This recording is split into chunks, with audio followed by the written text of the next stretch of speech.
Bienvenidos a Casa América.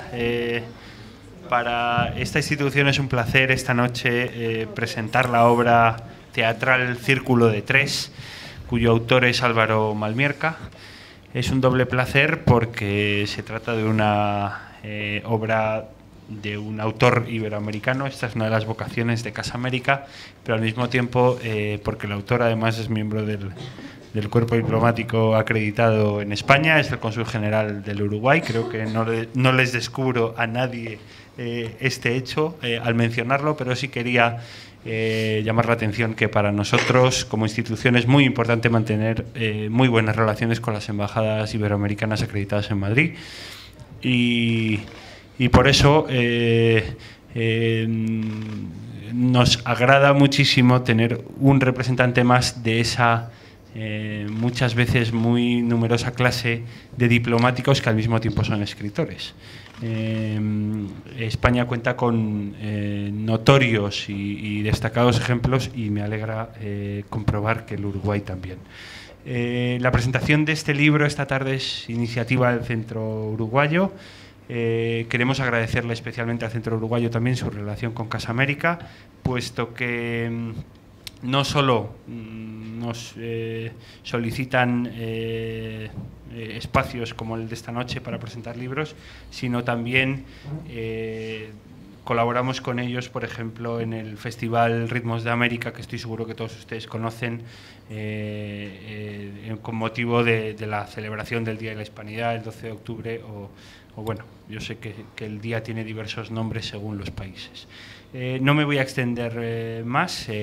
Sí quería nuevamente agradecerle su presencia esta noche, agradecer a los tres miembros de la mesa y cederle la palabra a doña Lucila Maqueira. Muchas gracias. Bueno, queridos amigos, amigas, muchísimas gracias por estar aquí con nosotros, acompañándonos en esta tarde, que es una tarde muy especial, porque siempre cuando nace un libro nuevo es un motivo de alegría. Así que agradezco profundamente, en el nombre de mis compañeros y en el mío, que hayáis podido acompañarnos. Este agradecimiento también va, en primer lugar, para Casa de América, que, como bien acaba de decir el director, es un espacio donde siempre hemos sido acogidos y de muy maravillosa manera. Cada vez que venimos a este lugar siempre descubrimos cosas nuevas. Es que estar entre tanta belleza es como que la emoción aflora un poco más. Quería agradecer también a los ausentes. Han habido muchas personas que hubieran deseado acompañarnos, pero no les ha sido posible. Nos han mandado notas, que en este momento no voy a leerlas porque son muchas, pero que quiero que eso esté presente en nosotros. Solamente mencionar que una de las personas que desearía verdaderamente estar aquí, que es Juan Sotelo de Brun, el presidente del Centro Uruguayo de Madrid, por motivos urgentes se ha visto obligado a viajar a Montevideo, pero de todas maneras sabemos que está pendiente de nosotros y deseoso de saber, y se alegrará mucho cuando le contemos que hemos estado también acompañados. Bueno, voy a contaros brevemente cómo vamos a desarrollar este acto.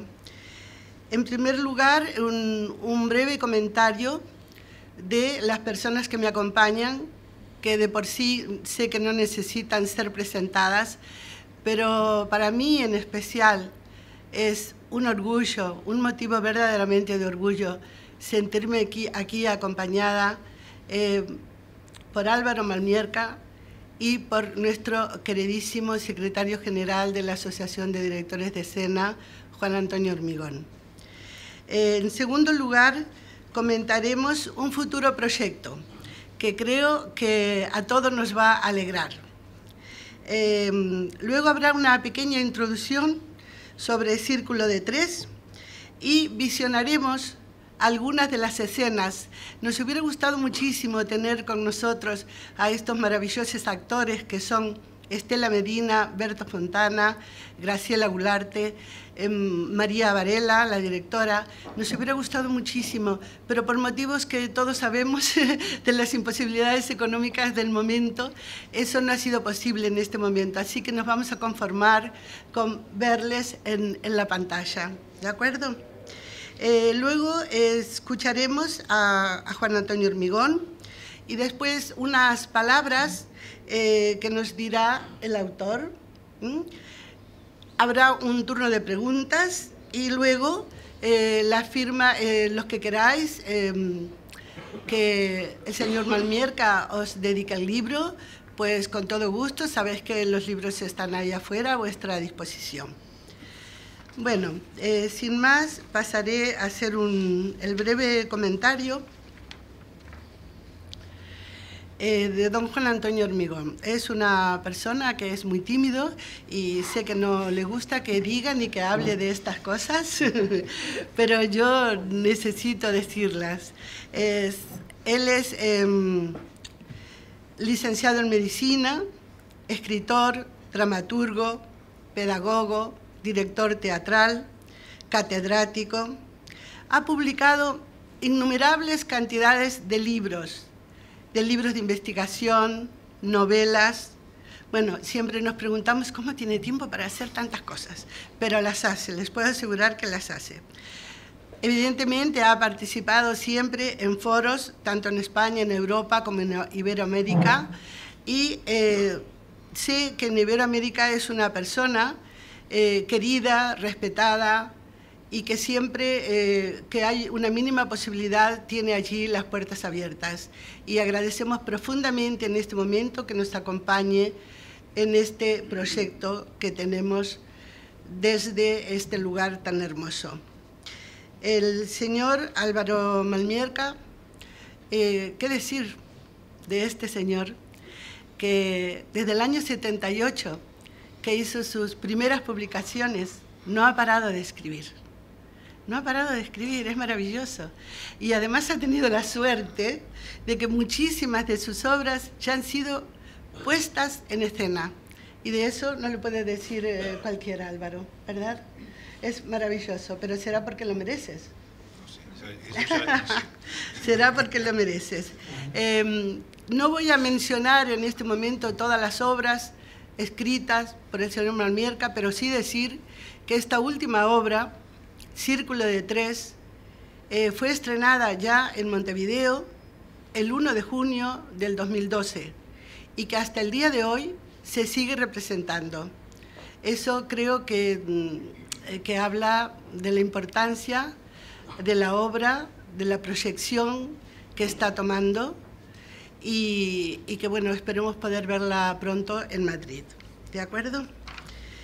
Si me permitís, ahora voy a hablar del tema del proyecto.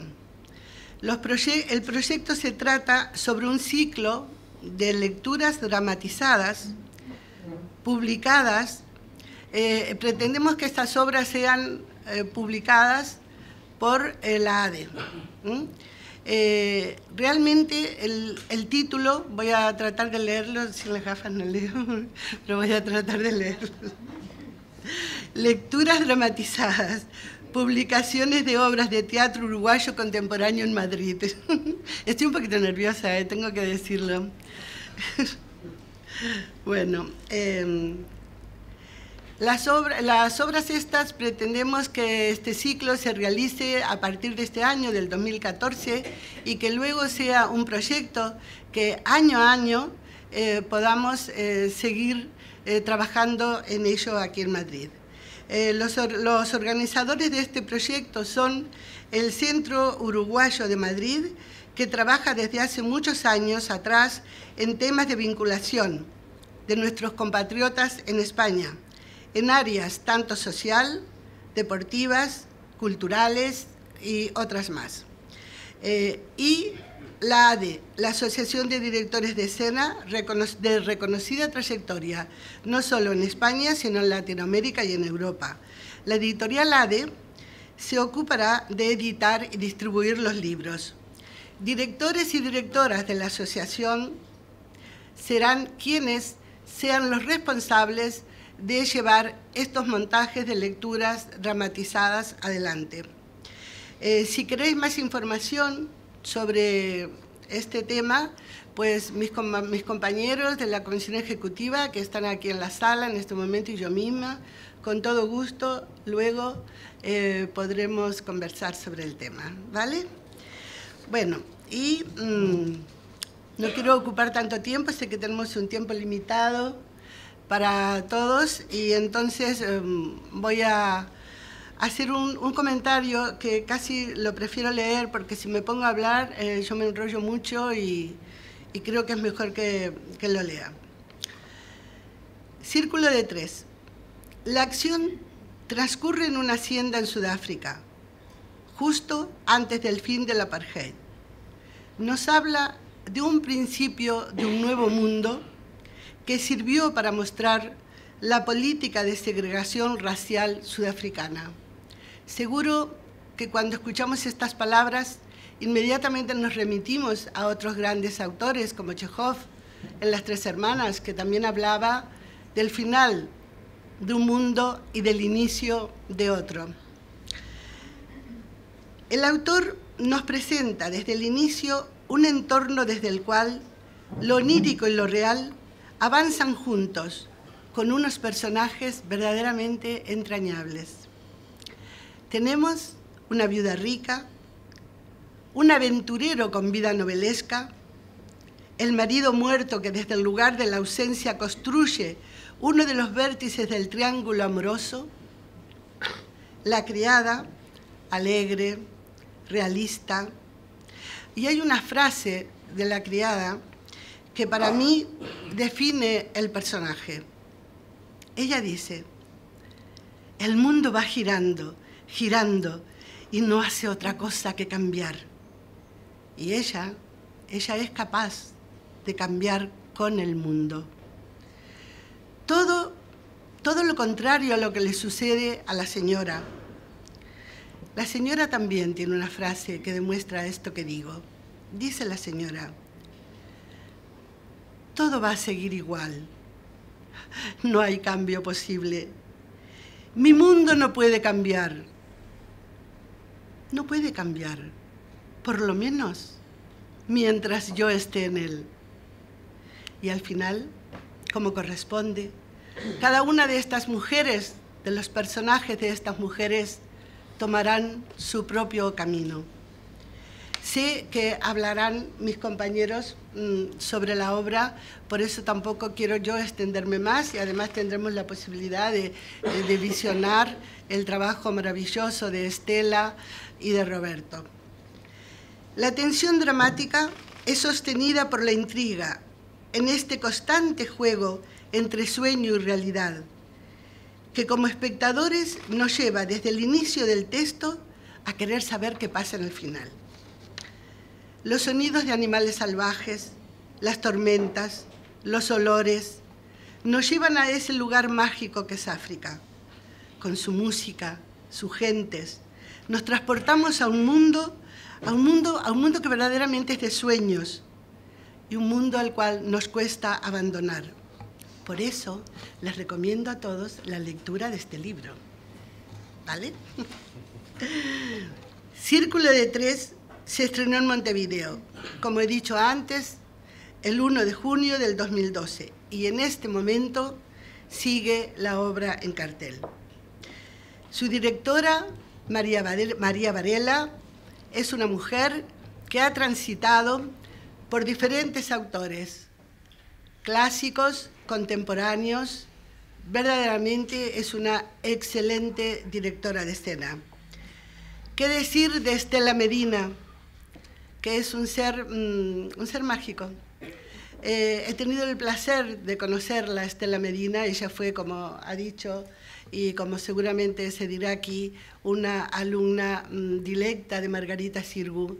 Estela Medina es una de esas actrices en las cuales es como, cuando uno la ve en escena, es imposible olvidarla. Ha trabajado muchísimo para el teatro español, y luego se comentará de que... muchas gracias.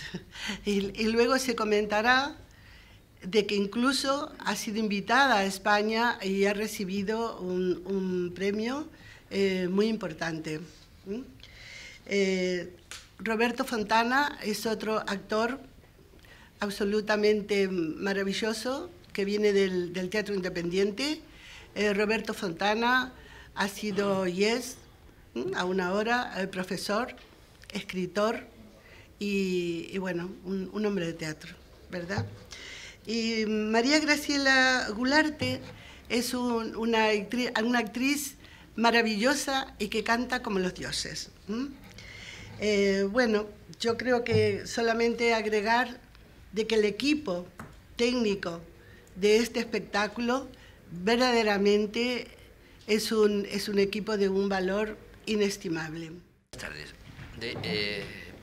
Antes de nada, esto es un placer el estar aquí con mis queridos amigos y también con todos ustedes, como es lógico y normal, porque si no, no estaría. Entonces, pero es de cortesía y casi de obligación el decirlo, ¿no? Además, estoy impresionado. Yo cada vez que vengo a esta casa, voy siempre al Teatro Grande de abajo, cuando me paseo por estos pasillos y salones, este remedo decimonónico de Luis XVI que nos acoge y nos arruba en esta especie de falansterio que creamos esta tarde, ¿no? Siempre me causa una tremenda impresión. Digo que lo creamos porque es un acto heroico hacer un ejercicio cultural cualquiera en la España de hoy, ¿no? Y más cuando tenemos que combatir contra el clima, ya, cuando los elementos están contra nosotros, y llueve y hace frío y surgen las excusas. No, hoy no ha venido nadie, pero es que llueve, ¿eh? Y en otros sitios dicen, no, es que como llovía solamente ha habido 15.000 espectadores. Y dices, hombre, pues no está mal, para ver cómo unos señores corren detrás de una esfera llena de aire, que se pueden hacer cosas estupendas, y yo de vez en cuando lo veo, pero que no deja de ser curioso este relativismo que hemos introducido a veces en nuestra vida. Bueno, después de estos comentarios banales y mundanos, yo tengo que hablar del Círculo de Tres, que se puede tratar desde diversos planos, ¿eh? Un plano es el de nuestro compromiso como asociación en relación a este texto y en relación a un proyecto. Para mí todo surgió en función de un proyecto. Lucila es una antigua amiga, una amiga desde hace mucho tiempo, es miembro de la Asociación de Directores de Escena desde hace tiempo. Bueno, me refiero a Lucila Maqueira, claro, yo digo Lucila porque siempre la llamo así, solo la pongo en documentos oficiales, en Maqueira. Y entonces vino un día en estas cosas que hace Lucila, que es un acto de confidencia, consejo y confesión a la par, ¿no? Pero como Bradomín decía lo de ser confesor de princesas y cosas de estas, yo esa vocación siempre me ha tirado un poco. Y entonces a algunas amigas dilectas también, pues me concedo, digamos, ese relajo momentáneo de actuar en ese sentido. Bueno, todo esto que es puramente literario es para decir que hablamos de la idea de si era viable y se podía. Yo le animé a que estas cosas se hicieran. Hay unos condicionantes, no son excesivos, pero en estos tiempos procelosos casi todo parece excesivo, sobre todo si la cultura está por el medio, pero no son nada excesivos, son más bien muy llevaderos para poder hacer un trabajo, digamos, solvente. Y la idea era efectivamente la que Lucila ha contado, esta presencia del teatro uruguayo, porque esto emanaba desde el centro uruguayo. Ella me hablaba como vieja amiga y miembro de la ADE, pero también desde su condición de estar en la dirección de la Junta Directiva del Centro Uruguayo en Madrid. Y la idea me pareció muy atractiva. Nosotros como asociación, y empiezo a mezclar o a introducir el tema de la asociación, nosotros como asociación tenemos ante todo unas obligaciones ligadas a nuestro país, pero después tenemos un área de proyección lógica que es Europa, con todas las dificultades que entraña nuestra disparidad en los sistemas de organización y en las infraestructuras teatrales. Eso hace que la cosa sea muy complicada. Lo que pasa es que yo lo sé desde hace años, hay quien no se quiere enterar y siguen fingiendo que todo está bien, pero es muy difícil. Tanto que no nos entienden. A mí cada vez que me preguntan en Alemania o en Hungría, bueno, Hungría no, dejémoslo aparte ahora, por favor, cualquier otro país de Europa, ¿y usted en qué teatro está? No ya qué teatro dirige, en qué teatro está asimilado, no, es que en España sale usted. Y dices, ¿y yo cómo cuento esto? Porque a veces he pensado, creen que estoy haciendo propaganda negativa. Bueno, con esas dificultades nosotros tenemos una proyección europea, y hay una proyección más natural todavía, que está ligada a la cultura, que está ligada a nuestra lengua común, y a muchas más cosas que nos unen, que es con Iberoamérica, ¿no? O Latinoamérica. Y en este sentido, pues hemos hecho muchas cosas, muy diversas actividades, siempre que se ha podido, porque el único problema que tiene esta relación es que por medio hay un océano, y eso hace que todas las cosas sean a veces más complicadas de ejecutar, ¿no? No de pensarlas, pero sí de ejecutarlas. Y no habíamos hecho demasiadas cosas con Uruguay, y sin embargo Uruguay era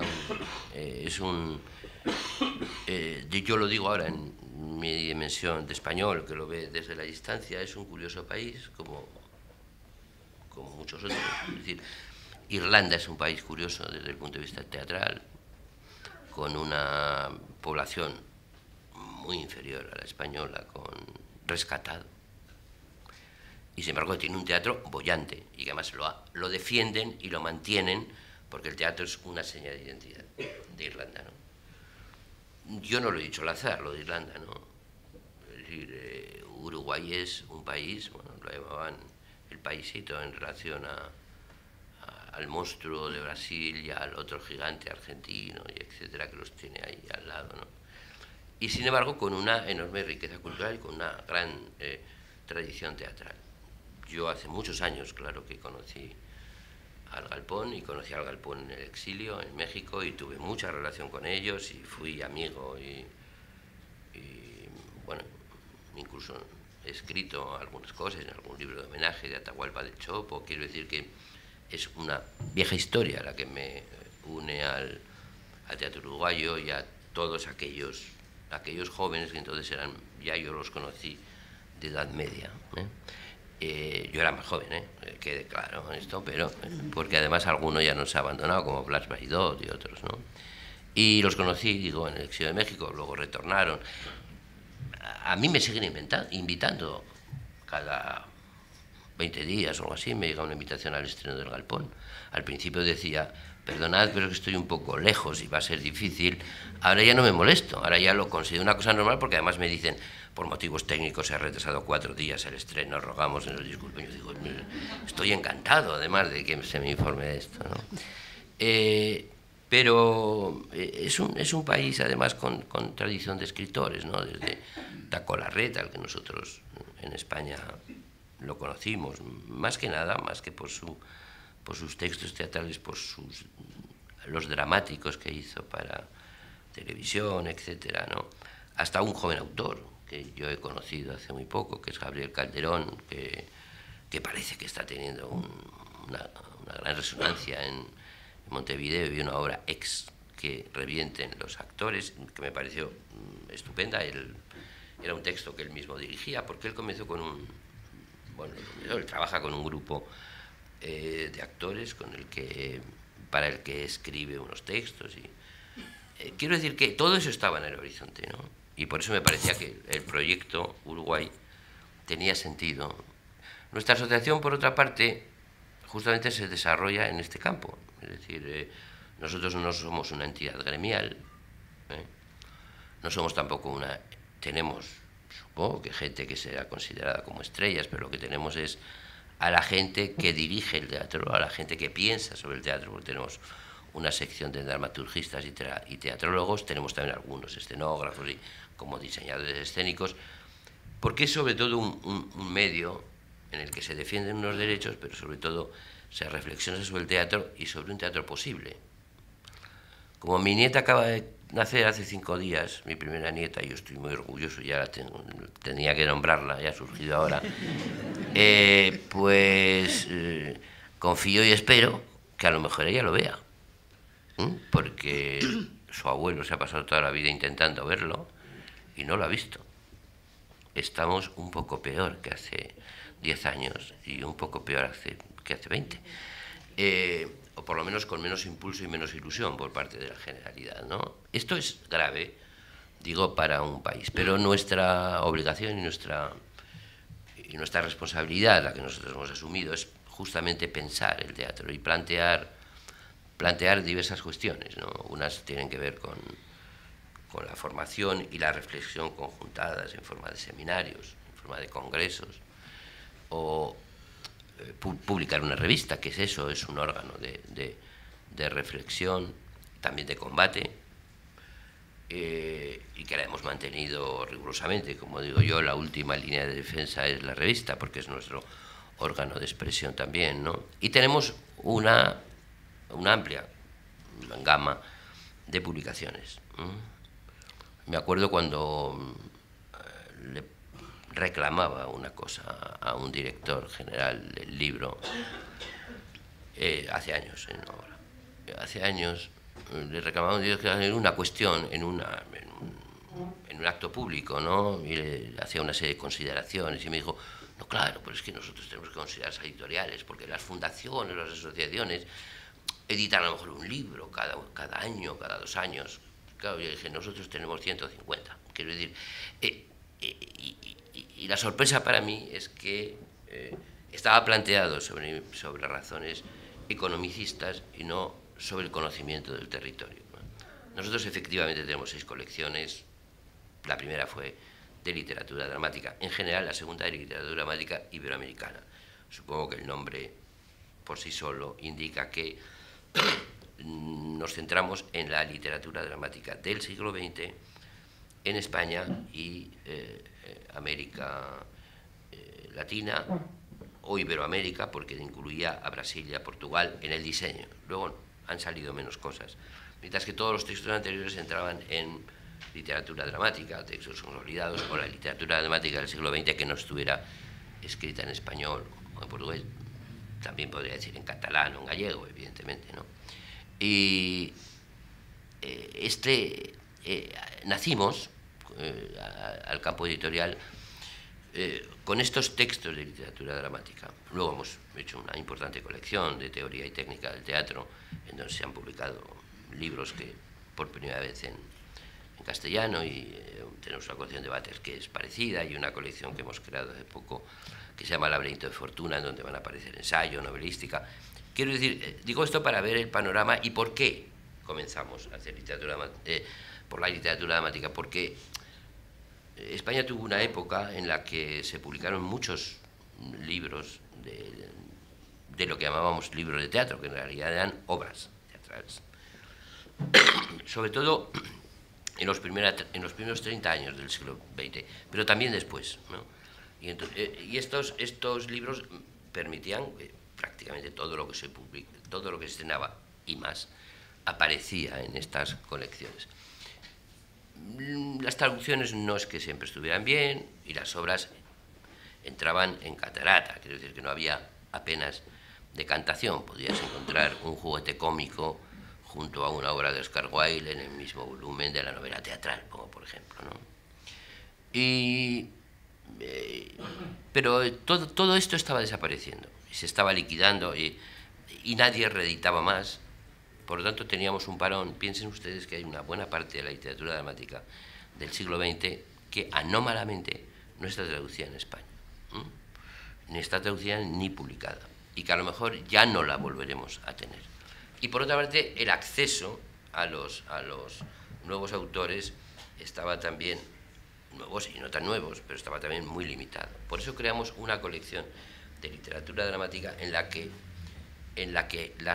digamos, el segmento iberoamericano lo que contemplaba es la posibilidad de contar con toda esta, bueno, toda esta literatura dramática producida en América, de la que también con cuentagotas habían llegado cosas.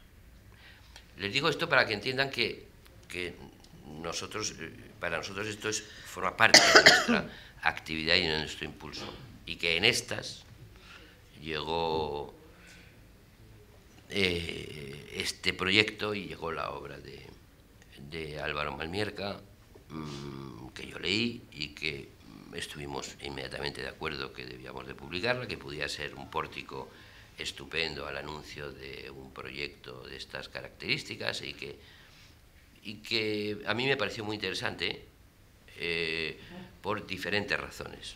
Esta sería la tercera cuestión. No es una obra muy extensa, da para una representación a tiempo habitual, tiempo ritualizado, una representación, pero digo, no es una obra extensísima y además es de una lectura fácil. Lo digo porque yo no voy tanto a hablar de cuestiones de la obra, ni argumentales, etcétera. Quizás todos ustedes que son perspicaces, estoy seguro, a través de lo que ha dicho Lucila y del visionado, que ha recogido momentos clave de la representación en este caso, porque es lo que hemos visto, pero también de la textualidad, ¿no?, de la historia, pues se han hecho una idea de... Yo les voy a hablar de otra cosa respecto al texto. A mí hay varias cosas que me interesaron en principio, ¿no? Una es de índole casi personal y profesional. Me encantan estos juegos biográficos, ¿eh? Hay una tradición de médicos humanistas, ¿no? Como Lucila lo ha citado, yo no puedo ahora salir con lo de yo que soy médico, exclusivamente como desde un punto de vista académico, porque yo ejercí muy poco la carrera, aunque me siento en una franja de mí, está forjada por la medicina. Pero tenemos muchos casos, es decir, de médicos que ejercieron y que además hacían teatro, y uno se llama Chekhov, por ejemplo, que es un caso muy paradigmático, y otros que estudiaron medicina, porque Brecht comenzó a estudiar medicina. Ese no terminó, en realidad, ¿no? Estudió un poco y luego se dedicó al teatro, como fue también el caso de otros muchos. Pero hay una profesión que es muy curiosa en este sentido, que es la de diplomático, ¿no? A mí me surge la idea, más allá de los diplomáticos, escritores, que sabemos, escritores, si hablamos de escritores en la amplia extensión de la palabra, entonces nos encontramos con, porque incluimos desde cronistas hasta historiadores, etcétera, nos encontramos con una gama amplísima y hay documentos fundamentales que en realidad, para la historia, que en realidad son crónicas de diplomáticos a sus metrópolis sobre una situación política determinada, sobre la España de Felipe II, gracias a las crónicas de los embajadores de Venecia, sabemos cosas que de otro modo no sabríamos. Lo pongo nada más como ejemplos que no pretenden totalizar una historia, sino solamente matizar, ¿no?, algunos rasgos de esa historia. Pero ha habido, es cierto, ha habido diplomáticos, escritores que yo pienso que igual que el médico tiene una capacidad de percepción del ser humano desde ángulos que no todas las personas tienen, porque están en unas condiciones mejores para eso, no por la índole de lo que es la enfermedad, que puede ser, sino por algunos aspectos curiosos que el médico posee en la indagación de la persona, ¿no? Pues el diplomático tiene otros aspectos que son también prototípicos. Para mí hay uno que es el de la itinerancia, atención, que tiene sus molestias, supongo, pero también sus ventajas. Y también el conocimiento de un aspecto de la vida de la comunidad que a veces a los demás también se nos escapan. Yo no lo citaré nunca y no diré lo que me ha dicho, pero un día en una comida de estas de... Ya no era de protocolo, era más confidencial, ¿no? A propósito del libro, Álvaro me contó un par de cosas respecto a cuestiones de la vida española que yo ignoraba y que casi todo el mundo ignora. Bueno, esas son las ventajas de un diplomático, que puede acceder a algunos conocimientos que los humildes ciudadanos no estamos en condiciones de saber, ¿no? Bueno, y yo creo que esta obra es fruto de eso. No hay un diplomático detrás para cualquiera que la lea, pero si se sabe que es un diplomático, que además estaba en misión en Sudáfrica, se entienden algunos aspectos iniciales del porqué de esta historia, ¿no? Yo le pregunté a Álvaro cuánto hay de traslación de cosas que tú has visto, ¿no? Porque me contaba algunas historias respecto a Sudáfrica que son sumamente interesantes, algunas incluso pintorescas, pero me atrevería a decir yo, no lo dice, lo digo yo, feudalmente pintorescas, ¿no? Pero me dijo, no es una historia que yo haya captado en su integridad, ni mucho menos, porque el captar una historia no quiere decir que no se haga un trabajo ficcional sobre ella, ¿no? Sino son cosas cogidas aquí y allá. Y hay algo que me parece muy impecable, ¿no? en esta primera cuestión, y es que efectivamente esta historia transcurre en un medio que se intuye más por los sonidos y por los olores. Los olores a veces son enunciados. Esta es una obra que se presta a eso que yo algunas veces he planteado, que es la construcción de signos olfativos en la escenificación. Ese es un tema que me interesa mucho y además que tiene que ver con lo que hemos aprendido y sabemos más respecto al sentido del olfato. Posiblemente esta obra fuera una de las indicadas para hacer una cierta experimentación en este sentido. Y digo este mundo que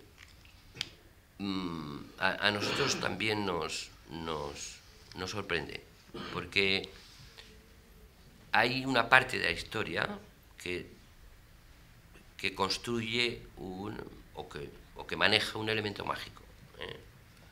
Y hemos visto, lo que pasa es que se ha cortado abruptamente. No sé si Mariana la cortó para decir, si la queréis conocer del todo, venid a verla.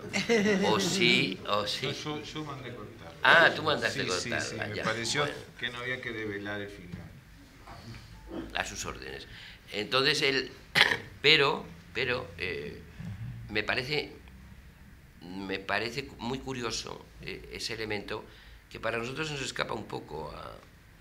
África es enorme, ya aquí estamos hablando de África del Sur, pero desgraciadamente nosotros, y más aún, algunos de ustedes son solo algunos, no todos, pero algunos son mucho más jóvenes que yo, y nosotros veíamos África a través de las películas en color por Technicolor de Hollywood. Eso es lo que básicamente, y de algunos tebeos y de algunas cosas, es decir, hemos hecho pues como del Imperio Romano, que dicen, es decir, lo que es Roma, o episodios grandes de la historia, hemos hecho casi siempre grandes fraudes, que son fruto de los grandes fraudes que nos han hecho los constructores de estas historias, ¿no? Tanto es así que cuando vemos un film, sobre todo, o un texto literario que es riguroso, a mucha gente le sorprende y le extraña, porque lo riguroso quizás venda menos que ese fraude, y depende de lo que busques. Si buscas crear cultura, a lo mejor tienes que acceder a lo primero, yo estoy convencido de que sí, y si lo que pretende es ser un mercachifle que utiliza la cultura como una mercadería más, entonces a lo mejor hacer lo segundo. Es una opción que cada uno debe de elegir, ¿no? Y por eso digo que esos elementos me interesaron mucho para lo que es, al final, una historia, bueno, de amores y de suplantaciones y con tenebrosas y oscuros recovecos dentro, incluso de ese personaje ausente que está siempre presente, que es el marido de la señora que ustedes han visto aquí, que es uno de los ejes o de los centros de referencia, al menos, de la historia. La historia, digo, está en accesible, ustedes la tienen que leer, pero lo que sí yo puedo comentar es algo, la segunda gran cosa que me sorprendió fue digamos, la ductilidad escénica en el proceso, es decir, que la historia se desarrollaba con una gran homogeneidad y con un ritmo sostenido, y el impecable castellano utilizado. Yo he estado dudando antes de utilizar la palabra, y la voy a utilizar y a matizarla, porque puede parecer... Es decir, yo creo que es un sorprendente castellano normativo, casi normativo. Y digo lo de casi porque el castellano normativo puede de pronto no tener espíritu, no tener timbre, si utilizara términos musicales, ¿no? Es decir, no tener... Digo, si pudiésemos decir, este es un castellano normativo, pero al mismo tiempo yo lo digo como gran alabanza por lo bien que está escrita. Es que a mí me sigue pareciendo admirable que se escriba en buen y correcto castellano. Ya sé que esto no es muy común a los tiempos, pero yo me sigo manteniendo en esa tesitura, digamos, y defiendo la buena escritura. Y yo creo que la obra de Álvaro es, en ese sentido, impecable. Si ustedes me lo permiten, y nadie se me rasga las vestiduras, y mis queridos uruguayos luego no me arañan, y me dicen, ¿cómo te has atrevido? Creo que es poco latinoamericana, española es por descontado, no se me ocurría decir que, no lo he pensado desde hace mucho tiempo, que la generalidad ni hable ni escriba mejor el castellano aquí. Pero digo poco porque también veo maltratos constantes de la lengua, tanto hablada como escrita, en América Latina, salvando lógicamente casos muy particulares. Como yo creo que esta es una batalla, y que es una batalla que hay que seguir dando, porque se pueden contar las ideas más revolucionarias en buen castellano, con lo cual, a mi modo de ver, ganan, y pierden si utilizamos un castellano deplorable. Algunos piensan que eso acerca las cosas al pueblo, pero entonces estamos condenando al pueblo a la ignorancia, es un contrasentido, ¿no? Esas dos cuestiones que he dicho, es decir, el clima, me parece que son muy prototípicas de la obra de Álvaro. Él va a contarnos lo que quiera, yo quiero lo que quiera, me faltaría más. Es que, pero digo esto con un poco de desparpajo, para decirles, Álvaro ha tenido sus intenciones, como las tenemos todos los que escribimos, y más aún cuando escribimos historias de ficción, pasa también con la ensayística, pasa con todo, pero con las historias ficcionales todavía más, sea en la narrativa o sea en la literatura dramática, contamos y escribimos y queremos contar algo, ¿no? Pero Álvaro, claro, se somete después a lo que el lector deduce. Esto es intransferible, nosotros podemos hablar, y yo creo que es muy útil todo esto, porque nos contamos cosas, pero luego, para entender el círculo de tres hay que cogerlo y leerlo. Si ustedes, algún esforzado coge el libro y se va a su casa y dice, hombre, después de cenar no tengo, y le echa una ojeadita a las 12 o las 12:30, tiene leído el círculo de tres con tranquilidad, sin desasosiegos, ¿no? Y tendrá su propia idea, que puede coincidir con lo que Álvaro ha querido decir o no. Y los espectadores, cuando van al teatro, tienen otra idea, que a lo mejor no es la que ustedes tampoco han hecho a través de la lectura. Yo creo que el texto literario dramático hay que leerlo, y si no, ustedes compruébenlo, lean algunos ese libro y a partir de las imágenes que han visto. Este sería otro tema, pero habría mucho que hablar. Es decir, yo no había visto esto. Y entonces esto responde a un modelo de teatro, a una forma teatral determinada, a un espacio escénico que es en el que la función se coloca, espacio escénico escenográfico, es decir, que incluye la ubicación de los espectadores, que es atractivo, pero que también produce ciertas contradicciones respecto al texto, pero esto es normal, y que además crea al mismo tiempo otras expectativas que traducen también la condición del autor. Por eso les digo, yo mismo, estoy haciendo y estoy hablando de aquellas cosas que posiblemente más me han interesado, que no son precisamente las que a lo mejor están en el primer plano de lo que Álvaro se planteaba, que estoy seguro que estaban en un segundo o tercero. Pero este es el prodigio de la literatura dramática, el que se hace con la intención de que alguien pueda leerla. Esta tradición que teníamos en España tan acendrada de leer los textos literarios dramáticos y que se ha perdido enormemente, hasta el punto de que hay gente que no puede leer. Me decía a mí alguna persona, no, es que estas cosas escritas así con el nombre a un lado y tal, no las puedo leer, no puedo. Y luego leen novelas que están con muchos diálogos, pero como solo tienen un renglón, pues a lo mejor les resulta más sencillo.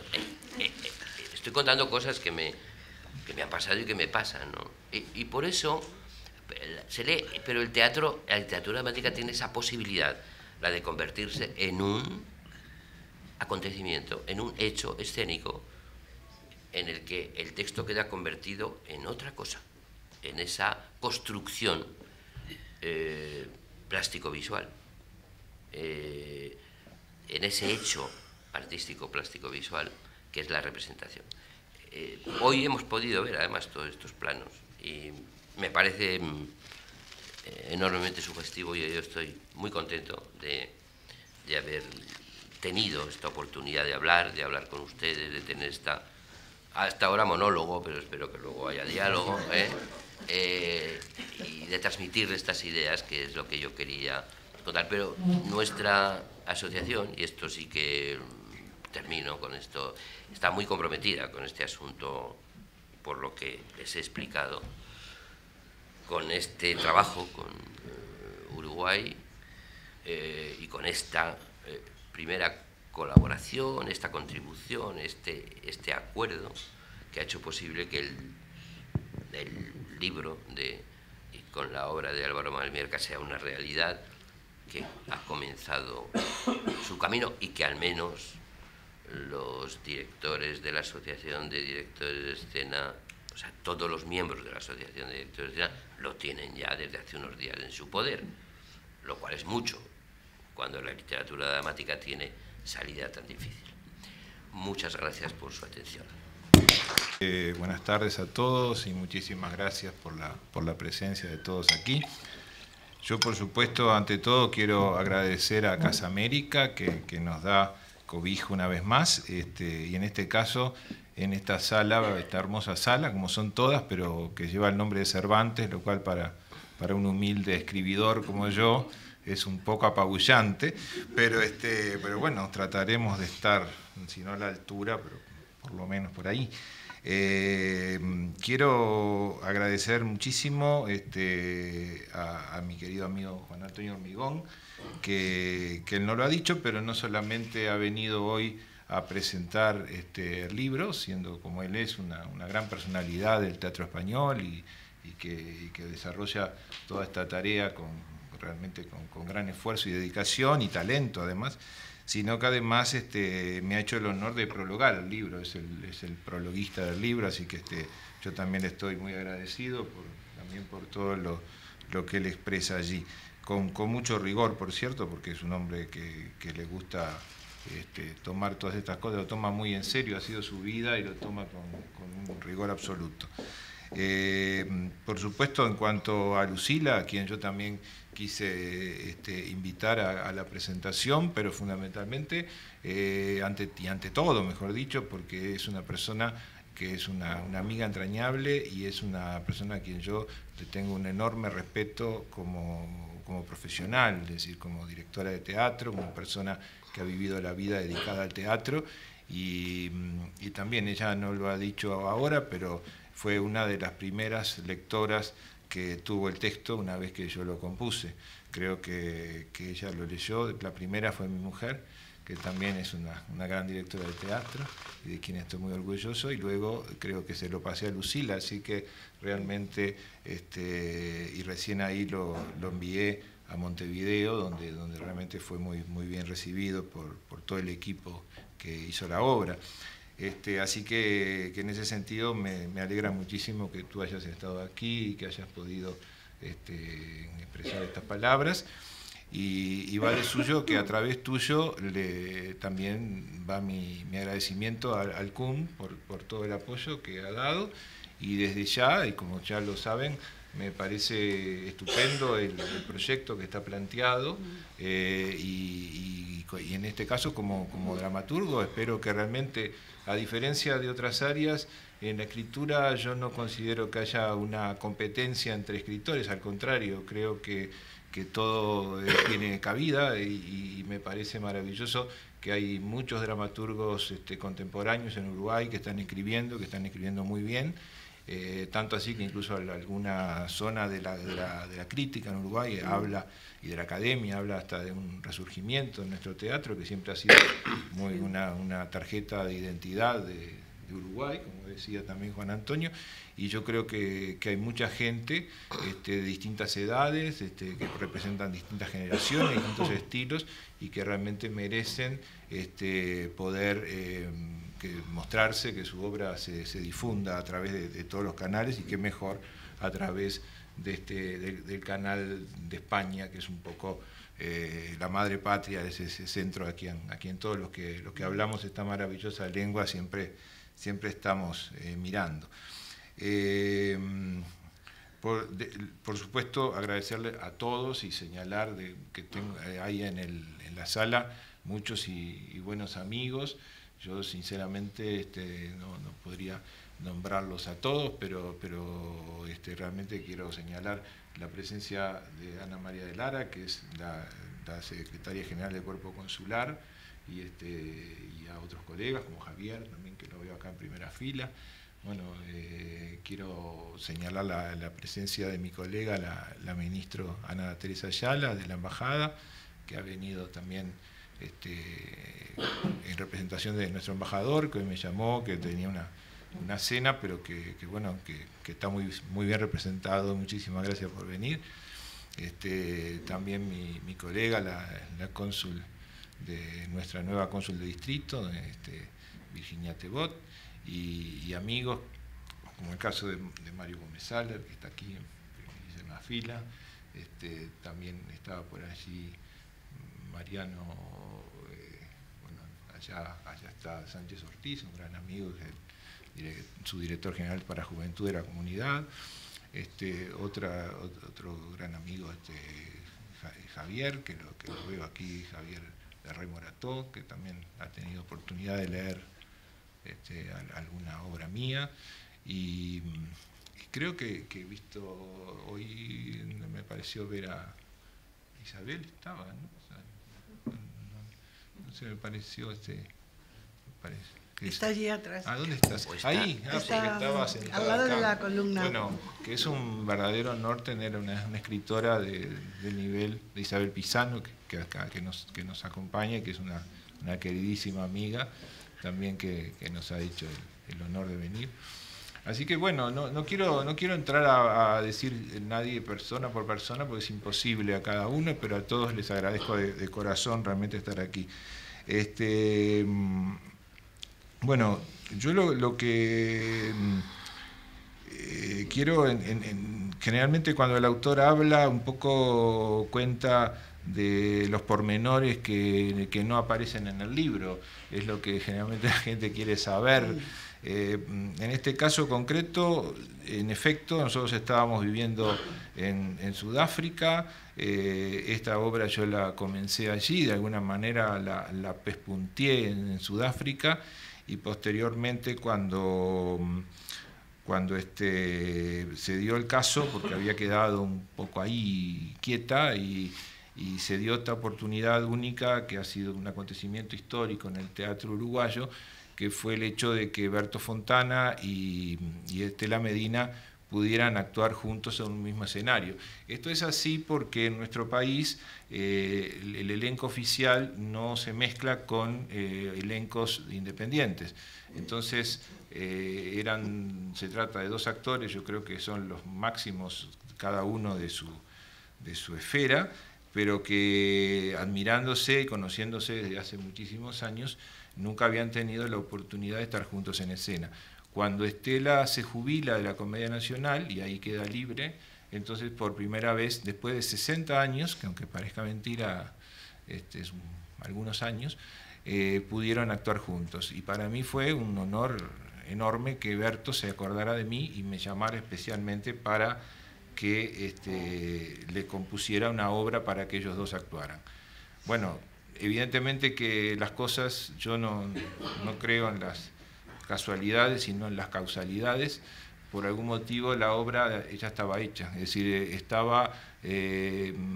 lo que yo había hecho me fue muy sencillo traspasarlo a esos personajes, un poco hacerles el traje a medida de quien es Berto Fontana y Estela Medina, quienes conozco perfectamente. Bueno, en el caso de Berto incluso ha trabajado en obras escritas por mí, creo que por lo menos en 5 obras, algunas de ellas dirigidas por Mariana,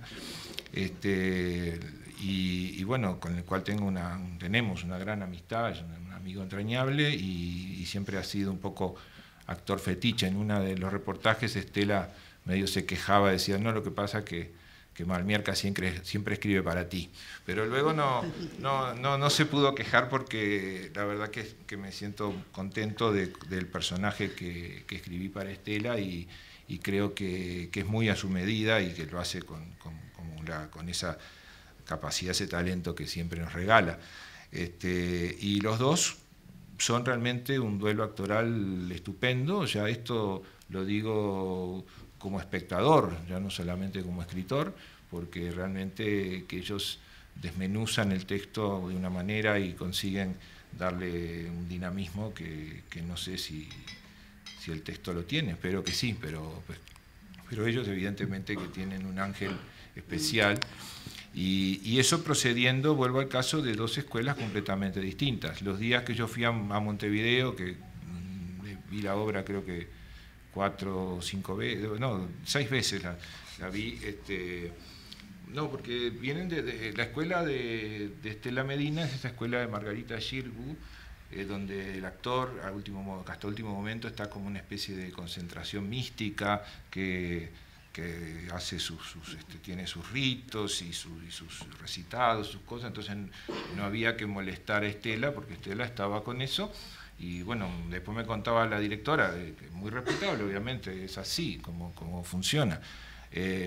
Pero Berto, por su lado, como siempre ya tenemos tradición, yo le había llevado una botella de whisky, que antes de la obra tomábamos un whisky juntos en los camerinos, y él hasta último momento estaba tomando un whisky conmigo, hasta incluso lo venían a llamar, y yo, ya voy, ¿por qué me apura? Berto es y es increíble cómo a los 5 minutos entraba a escena y ya no era Berto, ya era Henry Berto, o sea, y como siempre lo ha hecho a lo largo de su vida, tiene esa capacidad de pronto de se pone a actuar, es decir, como quien aprieta el botón de play, y él siempre cuenta la anécdota esa conocida de Sir John Gielgud, el actor inglés, que cuando Dustin Hoffman le comentó todo el sacrificio que había hecho para interpretar aquel famoso personaje de Rain, que él había vivido con autistas durante meses, y entonces este hombre lo miró y le dijo, pero qué horrible, ¿y por qué no actuó? Entonces, eso también tiene todo una especial significancia, porque, vuelvo al caso, son dos escuelas que se juntan y que sin embargo se aunaron maravillosamente. Y luego la aparición en escena de esta chica que realmente es una maravilla, Graciela Gularte, que a su vez, para quienes son uruguayos, saben que, o deberán saber que es la sobrina de la gran Marta Gularte, que fue una gran vedette del carnaval uruguayo.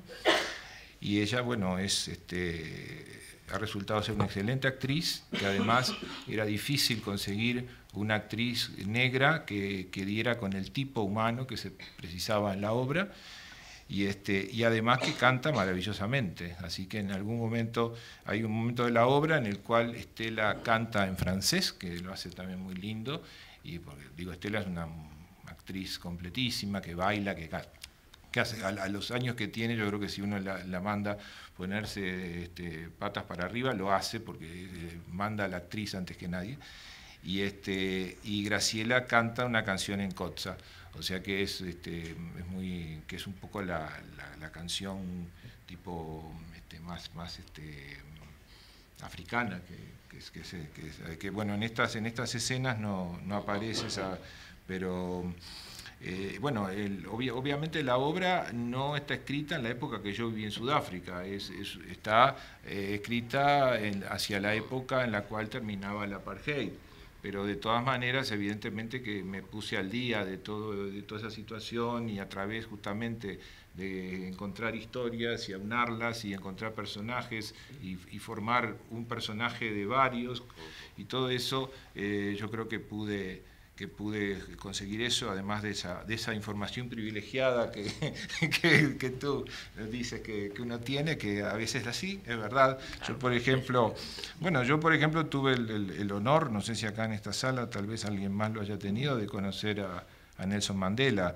Ahora hace poco vimos la película, y bueno, y tuvimos la noticia de su fallecimiento, que por otro lado, como decía Leonardo da Vinci, después de un día bien aprovechado, lo que sigue es el descanso, una buena noche de descanso, y después de una vida bien aprovechada, lo que sigue es la muerte, pero como algo ya que es la culminación de una vida. Creo que en el caso de Mandela, que fue realmente un grande entre grandes, eso es lo que sucedió. Así que su desaparición física no nos trajo tanto dolor como en otros casos, sino que nos hace aún crecer más la admiración. Bueno, yo tuve oportunidad de conocerlo porque fui representante de Uruguay en el Congreso, cuando se reunió el Congreso Nacional Africano en la ciudad de Stellenbosch, sede, por cierto, de donde se estructuró, en la Universidad de Stellenbosch, se estructuró el apartheid. Y la reunión del Congreso Nacional Africano fue en un gimnasio que llevaba el nombre del principal arquitecto del apartheid, a quien no lo voy a nombrar. Y por el propio Mandela pidió que ese nombre no se cambiara, es decir, que igual a pesar de todo, así que se hizo allí, fue la ocasión en la cual se presentó por segunda vez a la presidencia Thabo Mbeki, y bueno, y ahí tuve la oportunidad de conocerlo a Mandela y a su señora, que era ya la tercera, no es la que aparece en la película. Bueno, y a muchos de esas personalidades realmente de Sudáfrica. Bueno, la obra, como ustedes saben, también tiene este equipo maravilloso de el escenógrafo y vestuarista, que actualmente es el productor, porque ha tomado la producción de la obra, Nelson Mancebo, es palabras mayores en el teatro uruguayo, y ha hecho un gran trabajo, y realmente se ha puesto la obra consigo. Lo mismo el músico Gerardo Bernstein, ha hecho una impecable tarea, y el iluminador también es uno de nuestros principales iluminadores, Martín Blanchet. La obra sigue andando. La obra fue presentada hace poco en el Museo Zorrilla, que es un museo dependiente de la Dirección Nacional de Cultura, del Ministerio de Educación y Cultura, es decir, que se presentó con la selección hecha por el Ministerio, muy exitosa, tanto así que se quedó en hacer otra más porque quedó público afuera. Ahora, en estos días de febrero, se va a presentar en el Festival de Punta del Este, que también es un festival muy prestigioso en Uruguay, y también la seleccionó como mejor obra del año la Fundación Banco Itaú, lo cual hizo que se hiciera en el que se llevara a cabo en el Club de Golf en Montevideo, también a sala llena y con enorme éxito. Y bueno, se está ahora encarando la gira por el interior del país.